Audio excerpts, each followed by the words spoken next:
छात्रों का, नौजवानों का इतना समर्थन मिला, योजना आयोग का सलाहकार भी रहा। आप एक चीज मिस कर गए। मैं समाजवादी छात्र सभा का भी जिला अध्यक्ष रहा। समाजवादी छात्र सभा का भी जिला अध्यक्ष रहा। बड़ी जिम्मेदारी रही। जो आर्मी का माहौल होता है उसमें मैं पला बढ़ा। समाजवादी पार्टी युवाओं को गुमराह करती है। तो 4 साल आपको लग गए समझने में कि समाजवादी पार्टी हाँ। अखिलेश यादव को कैसे नेता के तौर पर आप देख, जमीन की जानकारी नहीं थी, आज भी नहीं है जानकारी। युवाओं के ऊर्जा का इस्तेमाल करना ही समाजवादी पार्टी को बहुत आता है। धर्म विशेष की बात आती है तो उनको कुछ याद नहीं रहता। काट क्या है आपके पास पीडीए की? नहीं, पीडीए की काट है। नहीं, पीडीए की काट है। ओम प्रकाश राजभर जो है वो बड़े नेता हैं। हमारे पास भी 3 विभाग है। मैं भी कह रहा हूँ, मतलब बड़ा नेता मानते नहीं है आप ओम प्रकाश राजभर को? लगा होगा बिना भारतीय जनता पार्टी के हमारा अभियान उनका अभियान तो अपने बेटे को मंत्री बनाना और ये बनाना है। स्वामी प्रसाद मौर्य ऐसे लोगों की कोई बात सुनना भी नहीं चाहिए। कौन कह रहा है कि समाजवादी पार्टी के साथ दलित जा रहा है? मायावती जी को सोचना चाहिए कि चारदीवारी से बाहर निकले। सिर्फ कमरे में बैठकर बयान देके आप राजनीति अब नहीं कर सकते। अच्छा, चंद्रशेखर अखिलेश यादव के साथ अगर जाते हैं गठबंधन में तो भाजपा को नुकसान होगा? जब सपा बसपा का गठबंधन हुआ उसका हश्र क्या हुआ? बाल श्रम मुक्त हम पूरा एरिया आपको दे सकते हैं। कार्यालय जाते हैं आप? कार्यालय में कितना समय देते हैं? जब भी लखनऊ में हूँ तो कार्यालय कम से कम 6 घंटा में बैठे। अखिलेश यादव प्रदेश के मुख्यमंत्री बन सकते हैं? हमारे पिछड़े दलित जो हैं वो उनको बहुत अच्छी तरीके से पहचानते हैं। नमस्कार, मैं हूं संदीप खेर और आप देख रहे हैं भारत समाचार का डिजिटल पेज। लगातार हम तमाम मेहमानों से, तमाम शख्सियतों से आपको रूबरू कराते हैं और आज की बेहद खास चर्चा में हमारे साथ मौजूद हैं उत्तर प्रदेश में कैबिनेट मंत्री के रूप में काम कर रहे अनिल राजभर। बनारस से इनका जो है वो गहरा ताल्लुक है। बहुत स्वागत है सर आज भारत समाचार में आपका। बहुत धन्यवाद आपको। तो ये बताइए मंत्री जी, सबसे पहले तो आपकी जो शुरुआत रही, जिस तरीके से छात्र संघ के तौर पर आपने अपनी शुरुआत करी थी, आप उससे जुड़े हैं, क्या रही? थोड़ा सा शुरुआत के बारे में आप बताइए, जो आपके राजनीतिक जीवन की शुरुआत हुई। देखिए, जैसा आप बता रहे हैं, छात्र संघ से हमने अपने राजनीतिक जीवन की शुरुआत की और छात्रों का, नौजवानों का इतना समर्थन मिला कि पीछे मुड़कर कभी देखे नहीं। छात्र संघ अध्यक्ष भी रहे, जिला पंचायत के सदस्य भी रहे।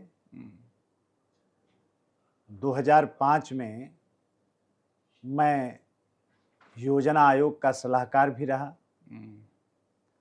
और अभी आपके सामने हूँ। आप एक चीज मिस कर गए, मुझे लगता है आप समाजवादी पार्टी में भी प्रदेश अध्यक्ष रहे। वो बताया आपने कि मैं सुन नहीं पाया वो?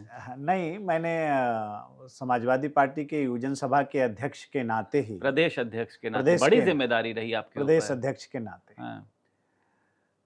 वो प्लानिंग कमीशन का जो एडवाइजर बनाया उसमें, तो वो भी वही एक कारण था।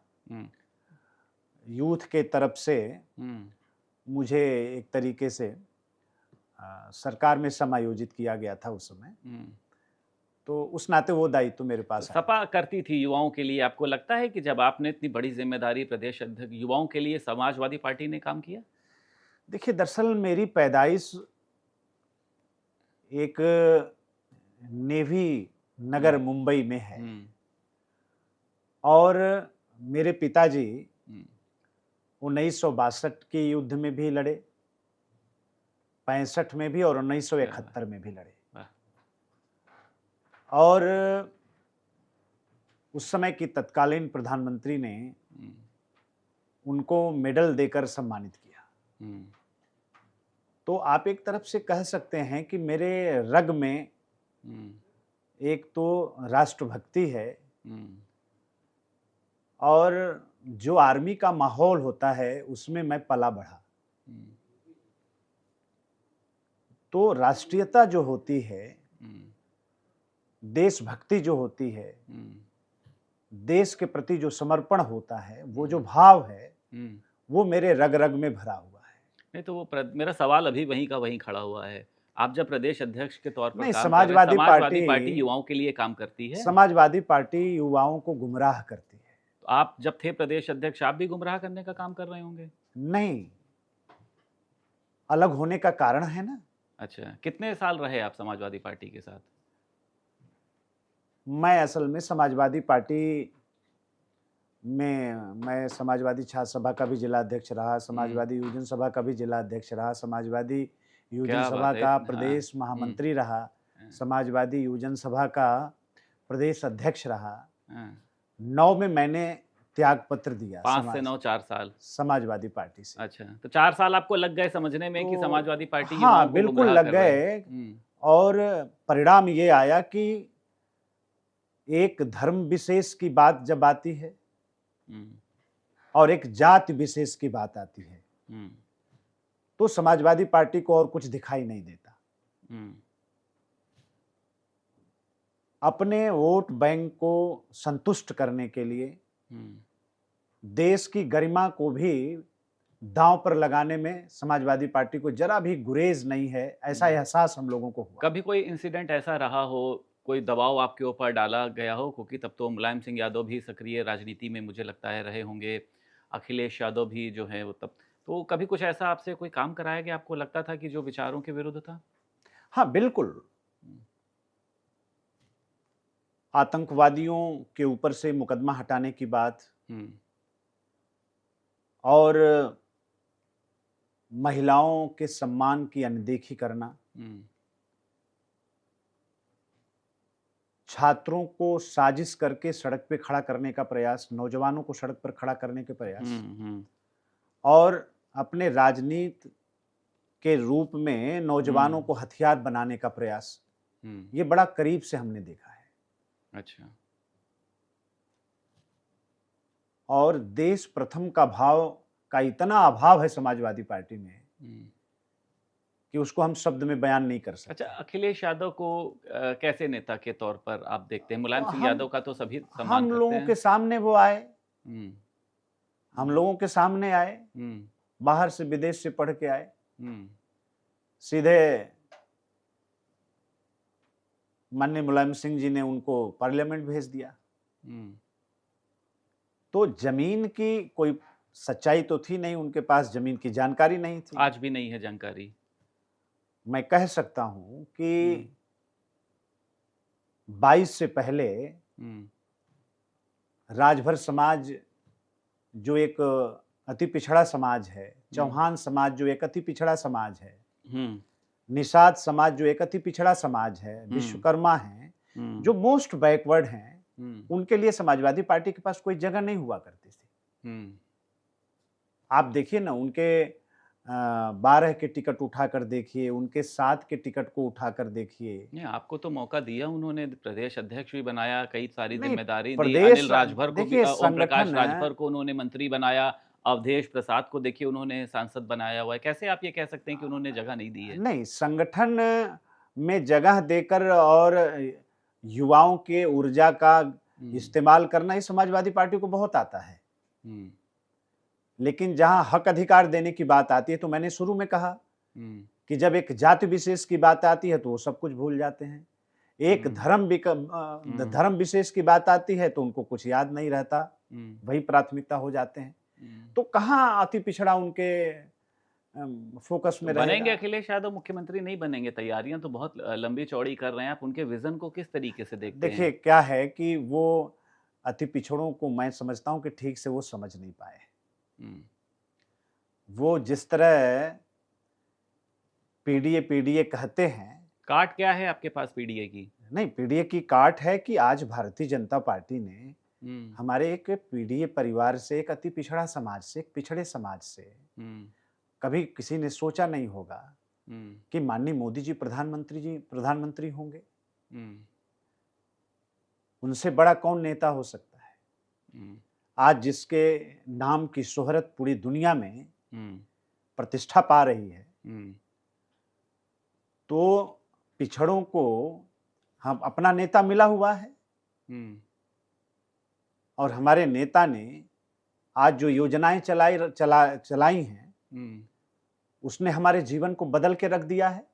हुँ, आज समाजवादी पार्टी जैसी पार्टी को हुँ, अति पिछड़ों की बात कहने पर मजबूर किया, हुँ, पिछड़ों की बात कहने पर समाजवादी पार्टी को मजबूर कर दिया मोदी जी ने, हुँ, और भारतीय जनता पार्टी की सरकारों ने ऐसा काम किया। हुँ, हमारे महापुरुषों को जो सम्मान भारतीय जनता पार्टी की सरकारों में मिला, हुँ, तो बहुत अच्छी तरीके से उत्तर प्रदेश का 4 बार सरकार चलाया समाजवादी पार्टी ने। 3 बार स्वर्गीय मुलायम सिंह जी ने और 1 बार अखिलेश यादव जी ने। आप उनकी सरकारी नौकरियों को उठाकर देख लीजिए, आप उनके टिकट को उठाकर देख लीजिए, आप राजनीतिक हिस्सेदारी को उठाकर देख लीजिए। तो मैंने कहा बस एक जाति विशेष, एक धर्म विशेष। अब भाजपा में हैं आप, तो समाजवादी पार्टी की तारीफ तो देखिए मुझे लगता भी है नहीं कि आप करेंगे भी, उसूलों के विरुद्ध हो जाएगा। आपको ये लगता है कि क्या आने वाले समय में कभी अखिलेश यादव प्रदेश के मुख्यमंत्री बन सकते हैं, जिस तरीके से वो लगातार कहते हैं भाजपा जा रही है, सपा आ रही है? ना, ये एकदम बहुत दूर की बात है। इसलिए कि मैं अब भी कह रहा हूं कि उत्तर प्रदेश की ताकत हमारे पिछड़े दलित जो हैं वो उनको बहुत अच्छी तरीके से पहचानते हैं। और पहचानते हैं नहीं, 4 बार की सरकार में समाजवादी पार्टी ने जो हमें दिया है वो हमको बहुत अच्छी तरीके से पता है। ठीक है। कैसे हमारे हक अधिकार पे डांका मारा गया, कैसे हमारे आरक्षण की मलाई अकेले खा गए, हमें हिस्सेदारी नहीं दिया। इस बात को उत्तर प्रदेश का पिछड़ा बहुत अच्छी तरीके से जानता है। इसलिए उनकी जो तुष्टीकरण की राजनीति है, मैंने कहा एक धर्म विशेष के लिए सब कुछ करने के लिए तैयार और एक जाति विशेष के लिए सब कुछ करने के लिए तैयार। तो इसको उत्तर प्रदेश का पिछड़ा न भूला है न भूलेगा। अच्छा, मैं जब आपका पॉडकास्ट करने जा रहा था, कई लोगों से चर्चा हुई मेरी, तो वो ये कहने लगे उनसे ये जरूर पूछिएगा कि अनिल राजभर समाज के बड़े नेता हैं या फिर ओम प्रकाश राजभर जो हैं वो बड़े नेता हैं? देखिए, बड़े छोटे के बात में हम लोग नहीं फंसने वाले हैं। समाज ने जो दायित्व दिया है, लेकिन जनाधार ओम प्रकाश राजभर के पास ज्यादा है। देखिए सबकी अपनी, अरे 2 लाइन विभाग मिले हैं उनको। नहीं, हमारे पास भी 3 विभाग हैं। आपके पास भी 3 विभाग हैं, हमेशा चर्चे में, और उनको लाया ही मुझे लगता है कि इसीलिए गया है कि राजभर नहीं, देखिए क्या है कि सबको जोड़कर चलना। तो जब अनिल राजभर थे उनके पास, तो उनको ओम प्रकाश राजभर को जोड़ने की क्या मजबूरी? नहीं, कोई भी आए, भारतीय जनता पार्टी नहीं गई। बाकी लोग जो भी आना चाहें, तो भारतीय जनता पार्टी ने हमेशा कहा है आप हमारे साथ मिलकर चलना चाहते हैं, स्वागत है। मैं भी कह रहा हूं मिलकर मतलब बड़ा नेता मानते नहीं है आप ओम प्रकाश राजभर को? देखिए हमारे उम्र में बड़े हैं। उम्र में बड़े हैं, बड़ा नेता मानते और हैं क्या? नहीं, बिल्कुल बड़े नेता हैं। बड़े नेता हैं, राजभर समाज के बड़े नेता हैं। बिल्कुल हैं, समाज में काम कर रहे हैं। मेरे अंदर कभी संकीर्णता नहीं रही है समाज के लिए और राष्ट्रवीर महाराजा सुहेलदेव राजभर के सम्मान के लिए। नहीं, तो आप तो पार्टी के मूल हैं, आपको लगता है कि आप वोट उतना नहीं ला पा रहे थे, इसलिए जो है ओम प्रकाश राजभर को जगह दी गई? सवाल ये नहीं है। सवाल तो देखिए, आज अनुप्रिया पटेल जी हमारी पार्टी के साथ चल रही हैं, संजय निषाद जी हमारी पार्टी के साथ चल रही हैं, ओम प्रकाश जी भी हमारी पार्टी के साथ चल रहे हैं। अकेले कुछ कर पाएंगे? आपको लगता है अकेले उस पार्टी का कोई वजूद था कि भाजपा में आने के बाद ही जो है वो पार्टी तेजी से आगे बढ़ी? इस बात को आप मानते हैं, चाहे राजभर पार्टी हो चाहे निषाद पार्टी हो? अभी आपने नाम लिया अनुप्रिया पटेल का, आपको लगता है भाजपा के बिना ये कुछ है कि नहीं है? देखिए, इन लोगों को कहीं ना कहीं लगा होगा कि उनका जो अभियान है, उनके जो राजनीति के उद्देश्य हैं, वो अकेले चल के पूरा नहीं हो सकते। तो मुझे लगता है कि उनके जो अभियान है उसको पूरा करने के लिए उनको लगा होगा बिना भारतीय जनता पार्टी के हमारा अभियान उनका अभियान तो अपने बेटे को मंत्री बनाना और ये बनाना है, सारी चीजें, ये आपको लगता है? नहीं, चाहे जो भी अभियान हो, उनको लगा होगा कि हमारे अकेले की बात नहीं है, बस की बात भारतीय जनता पार्टी के साथ हम चलेंगे तो हमारा लक्ष्य पूरा हो। अकेले आपको लगता है ये पार्टी कुछ भी नहीं है? देखिए, सबका अपना वजूद है। राजनीतिक रूप से आप देखें उत्तर प्रदेश के अंदर तो बहुत सी पार्टियां बनी हुई हैं, और कहीं न कहीं हम कह रहे हैं कि हम चाहे अपना, लेकिन आपको जरूरत पड़ती है इनकी, ऐसी आपको मतलब लगता नहीं है? जरूरत तो हमें सबकी है। हम एक अच्छा वातावरण का हम लोग निर्माण करना चाहते हैं, और जो भी हमारे विचारों से सहमत है, हमारे जो अभियान हैं, हमारे जो लक्ष्य हैं भारतीय जनता पार्टी के, अगर उससे सहमत हैं, जो आज माननीय प्रधानमंत्री जी का जो विजन है और भारतीय जनता पार्टी का जो लक्ष्य है और हमारे जो सैद्धांतिक पक्ष हैं, उससे जो सहमत हैं वो सब आए, अच्छा, सब लोग आए, उनका स्वागत है। प्रधानमंत्री के क्षेत्र से आप आते हैं। पिछले चुनाव में आपने देखा कि जो वोट था प्रधानमंत्री का, इसको आप नज़रअंदाज नहीं कर सकते हैं, वोट घट गया है। इसके पीछे कोई गुटबाजी रही, आप लोगों ने मेहनत कम करी, या आपको लगता है कि भाजपा की लोकप्रियता जो है वो कम हो गई नहीं, है? कहीं किसी चीज की कमी नहीं है। हाँ, विपक्ष ने जरूर जनता को गुमराह हम्म, करने में उनको सफलता मिली, जो आरक्षण और संविधान की बात उन लोगों ने हम्म, गलत प्रचारित की, हम्म, और उसका जो असर रहा, हम्म, देखिए, अब अगला जब चुनाव आएगा तो आप देखिएगा सारे रिकॉर्ड टूट जाएंगे। क्यों? कि जनता अवेयर हो चुकी है, जनता को पता है कि लोगों ने झूठी बात कह के हमको गुमराह कर दिया। हम्म, तो अगला जब इलेक्शन होगा तो आप देखेंगे कि सारा रिकॉर्ड तोड़कर भारतीय जनता पार्टी जीतेगी। अच्छा, ये दलित आप अभी भी बात कर रहे थे कि समाजवादी पार्टी गुमराह कर रही है, लेकिन दलित देखिए अभी भी समाजवादी पार्टी में जा रहा है। आप लोग इसको क्यों नहीं रोक पा रहे हैं? क्यों दलितों को समाजवादी पार्टी जो है वो उस तौर पर दिखाई दे रही नहीं, है? कौन कह रहा है कि समाजवादी पार्टी के साथ दलित जा रहा है? देखिए, दलित का सबसे ज्यादा नुकसान और सबसे ज्यादा अपमान अगर किसी ने उत्तर प्रदेश में किया है तो समाजवादी पार्टी ने किया है। अच्छा। हम्म, ये बातें किसी से छुपी नहीं है, हम्म, और इसको दलित भी जानता है। हम्म, ये प्रश्न ही नहीं है। हम्म, और मैं आपसे बहुत जमीन की बात कर रहा हूं, जी। कहीं भी जा सकता है दलित, समाजवादी पार्टी की तरफ तो नहीं जा सकता। हम्म, मुलायम सिंह जी ने कब कब क्या क्या किया, अखिलेश यादव जी की सरकार ने कैसे अपमानित किया, कैसे दलित महापुरुषों के नाम पर जो जिलों के नाम रखे गए उनको कैसे हटाने का काम किया, कैसे आरक्षण पर, प्रमोशन में आरक्षण के विषय को किस तरह से खराब किया। तो ये दलित को बहुत अच्छी तरीके से पता है। ठीक है, मायावती ने आज एक बड़ा बयान दिया और उन्होंने कहा कि जब तक ईवीएम रहेगी तब तक भाजपा जो है वो हार नहीं पाएगी, ईवीएम को हटाया जाना चाहिए, बैलेट पेपर से चुनाव कराए जाने चाहिए। आप लोग वो कर देते हैं जो लोग चाहते नहीं हैं, लेकिन जो चाहते हैं क्यों करा लीजिए, एक बार बैलेट पेपर से चुनाव करा लीजिए, तो लोकप्रियता है, जीत भाई, जाएंगे। किसी के कहने पर हम्म, आज अब राहुल गांधी जाके क्या कह के आए अमेरिका में?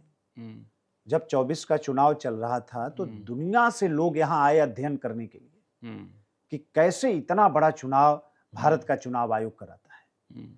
तो जिस सिस्टम, जिस व्यवस्था की स्वीकारता और प्रशंसा दुनिया में हो रही है, हम किसी एक आदमी के कहने पर उसकी असफलता के नाते जो चुनाव आयोग को लोग आरोपित कर रहे हैं, अपना काम नहीं देख रहे हैं। आप बताइए पिछले 10 साल में कि मायावती जी ने कभी चारदीवारी से बाहर निकलकर किसी दलित के सुख दुख को बांटने का प्रयास किया हो? पिछले 22 के चुनाव में एक विधानसभा सीट जीत पाए। नहीं, लोग तो कहते हैं कि भाजपा ने डरा के रखा हुआ है नहीं, ईडी और सीबीआई से। जनता क्यों, कोई डरने वाला नहीं भाई। प्रत्याशी लड़ाया, सबको तो जेल में भेज देते हैं। प्रत्याशी, दिल्ली में आपने सिटिंग मुख्यमंत्री को जेल भेज दिया, तमाम लोगों को आप लोग ईडी सीबीआई का जो है वो एक डर नहीं, दिखाते हैं। मायावती भी इसीलिए आप डरी। ये बात कह के राजनीतिक रूप से प्रेशर बना के जो हमारी संस्थाएं हैं उसको कमजोर करने का कोई प्रयास नहीं कर सकता। एजेंसियां स्वतंत्र हैं, वो काम करेंगी चाहे कोई हो। 22 में चुनाव लड़ा मायावती जी ने, एक सीट जीत पाई, वो भी जो जीता अपनी बदौलत जीता। तो मायावती जी को सोचना चाहिए। हमने तो कई बार इस बात को कहा है कि चारदीवारी से बाहर निकले, थोड़ा उनको दौरा करना चाहिए, जिले जिले जाना चाहिए, बस्तियों में जाना चाहिए, दलित लोगों के सुख दुख में शामिल होना चाहिए। आखिर कब एक बात को कितना दिन तक चलाएंगे? दलित इस बात को बहुत अच्छी तरीके से समझ रहा है। अच्छा मंत्री जी, आपको लगता है कि चंद्रशेखर आजाद नगीना से सांसद हैं, आजाद समाज पार्टी के राष्ट्रीय अध्यक्ष हैं, इनकी बढ़ती लोकप्रियता से मायावती परेशान हो रही, क्योंकि वो तो ये कह रही हैं कि दलितों का वोट काटने के लिए छोटे छोटे संगठनों को पैदा कर दिया गया है, सभी पार्टियों को इनसे सावधान रहना चाहिए। नहीं, किसने पैदा कर दिया? अब ये तो इस बात को मायावती जी को बताना चाहिए। अगर वो जानती हैं कि पैदा किया जा रहा है छोटे संगठनों को, तो किसने पैदा किया ये भी बताना चाहिए। दूसरी बात, सारे लोग स्वतंत्र हैं। आपको सोचना है कि कोई भी आ रहा है तो हमसे कोई टूट क्यों रहा है। आपको अपने काम के बारे में सोचना चाहिए। सिर्फ कमरे में बैठकर बयान देके आप राजनीति अब नहीं कर सकते, चाहे कोई दल हो। अच्छा, चंद्रशेखर अखिलेश यादव के साथ अगर जाते हैं गठबंधन में तो भाजपा को नुकसान होगा? देखिए 2019 में हम्म, जब सपा बसपा का गठबंधन हुआ हम्म, तो पूरे दुनिया में ये कहा गया कि हिंदुस्तान के अंदर, भारत के अंदर हम्म, ये सबसे बड़ा राजनीतिक गठबंधन है। हम्म, उसका हश्र क्या हुआ? हम्म, मैं फिर कहना चाहता हूं, माननीय प्रधानमंत्री जी के मार्गदर्शन में हम्म, उत्तर प्रदेश की भारतीय जनता पार्टी की सरकार ने, योगी जी की सरकार ने हम्म, जो काम किया है, हम्म, आज उसकी स्वीकार्यता जनता में है। हम्म। और आप देखिएगा अब तक की सबसे बड़ी सरकार हम 2027 में बनाएंगे, पिछले बार से भी मजबूत सरकार बनाएंगे। ठीक है, मऊ में उपचुनाव होना है। ओम प्रकाश राजभर दावा कर रहे हैं कि वहां पर उनका प्रत्याशी था। तो आप लोग क्या उनके प्रत्याशी को चुनाव लड़वाएंगे या फिर कोई अपना प्रत्याशी आप लोग वहां देंगे? और आपको लगता है कि उनके सिंबल पर उनको चुनाव लड़ना चाहिए? देखिए ये फैसले तो हमारे यहाँ प्रदेश नेतृत्व है, हमारा राष्ट्रीय नेतृत्व हम्म, करेगा, हम्म, लेकिन ये सही है हम्म। कि वहां पर एक तरफा जीत इस बार भारतीय जनता पार्टी के उम्मीदवार या सहयोगी साथी जो भी नहीं, लड़ेंगे। उनका जो दावा वो कर रहे हैं वो दावा बनता है कि नहीं बनता है? अब देखिए हमारे यहाँ ये सारे फैसले हमारा राष्ट्रीय नेतृत्व करता है, हमारा प्रदेश नेतृत्व करता है, और इस तरह की बात करने के लिए उचित प्लेटफॉर्म पार्टी ने बना रखा है। सबको अपनी बात कहने की स्वतंत्रता है। हम इतना जरूर कहना चाहते हैं कि जो भी उम्मीदवार आएगा हम एक तरफा चुनाव जीतेंगे। अच्छा, स्वामी प्रसाद मौर्य, खैर अब तो उनकी राजनीति कहाँ पर चली गई है। ये तमाम तरीके की बयानबाजी करते हैं, कभी प्रधानमंत्री नरेंद्र मोदी पर हमला, कभी ऑपरेशन सिंदूर को लेकर जो उन्होंने टिप्पणी करी थी कि सिंदूर बह रहा है। इनके बयानबाजी को आप किस तरीके से देखते हैं कि क्यों आखिर एकदम से जो है इनकी बयानबाजी इतनी ज़्यादा शुरू हो चुकी है? देखिए कुछ लोग ऐसे बोल के ही सोचते हैं कि हमारी राजनीति की दुकान चलेगी, हम्म, और ऐसे लोगों की कोई बात सुनना भी नहीं चाहता, हम्म, कोई गंभीरता से नहीं लेता ऐसी बातों को, हम्म, और इसलिए ये लोग अपने राजनीतिक अस्तित्व को बचाने के लिए इस तरह की बात करते रहते हैं, लेकिन राजनीति से इन लोगों की विदाई हो गई है, कोई मतलब नहीं है। अच्छा, आज मैं देख रहा था अभी की एक जो खबर है वो मुझे हो सकता है आपको जानकारी ना हो, लेकिन मैं बता देता हूँ आपको। राष्ट्रीय स्वयंसेवक संघ के संस्थापक थे केशव बलिराम हेडगेवार। आरएसएस से आपका भी परिचय देखिए होगा। इनकी जो तस्वीर है वो आज विधानसभा की लाइब्रेरी में लगाई गई है। चर्चा शुरू हो गई कि महापुरुषों की वहाँ पर तस्वीर लगती थी, तमाम राजनीति लोगों की बड़ी बड़ी। आरएसएस के वहाँ पर संस्थापक की तस्वीर को लगाने के पीछे का औचित्य क्या देखते हैं आप? देखिए मैं समझता हूं कि संघ के खिलाफ जो लोग बोलते हैं उन लोगों को संघ के बारे में पता नहीं है और जानना भी नहीं चाहते। देश में जितनी जंग हुई है, देश में कभी किसी प्रकार की कोई आपदा आई, आज देश आगे से आगे बढ़ रहा है। आज नेशन फर्स्ट, राष्ट्र प्रथम का जो भाव हमारे नौजवानों के अंदर घर कर रहा है, हमारे दिल दिमाग जहन में देश हमारा प्रथम है, ये भाव जो अगर किसी ने पैदा किया तो संघ परिवार ने पैदा किया। बीजेपी को आरएसएस चलाती है, ये सत्यता है इसमें? नहीं है इसमें? हमारी मातृ संगठन है संघ परिवार, इससे कौन इनकार कर सकता है? और मैंने तो कभी नहीं देखा कि हम लोगों को कोई आदेश आया हो कि नहीं आप ऐसे करिए वैसे करिए। पूरी स्वतंत्रता है, आप श्रमिक की सेवा करिए, आपको ये काम दिया गया है, मजदूर का जीवन कैसे बदले, बेहतर हो, उसके बच्चे कैसे आगे बढ़ें, उनके घर परिवार में बुनियादी परिवर्तन कैसे आए। अच्छा मंत्री जी, आप इतनी बड़ी बड़ी बातें कर रहे हैं यहाँ पर, आपको पता है कि जो हाउसिंग सोसाइटी जो बनी हुई है वहाँ पर जो एक्चुअल श्रमिक है वो वहाँ पर रह रहा है कि वहाँ पर अवैध कब्जे किए हुए हैं? ऐसी दसियों सोसाइटी में आपको बता दूंगा जहाँ पर श्रमिक को मिल ही नहीं पा रहा है। वहाँ पर नहीं, ये पाप किसका है?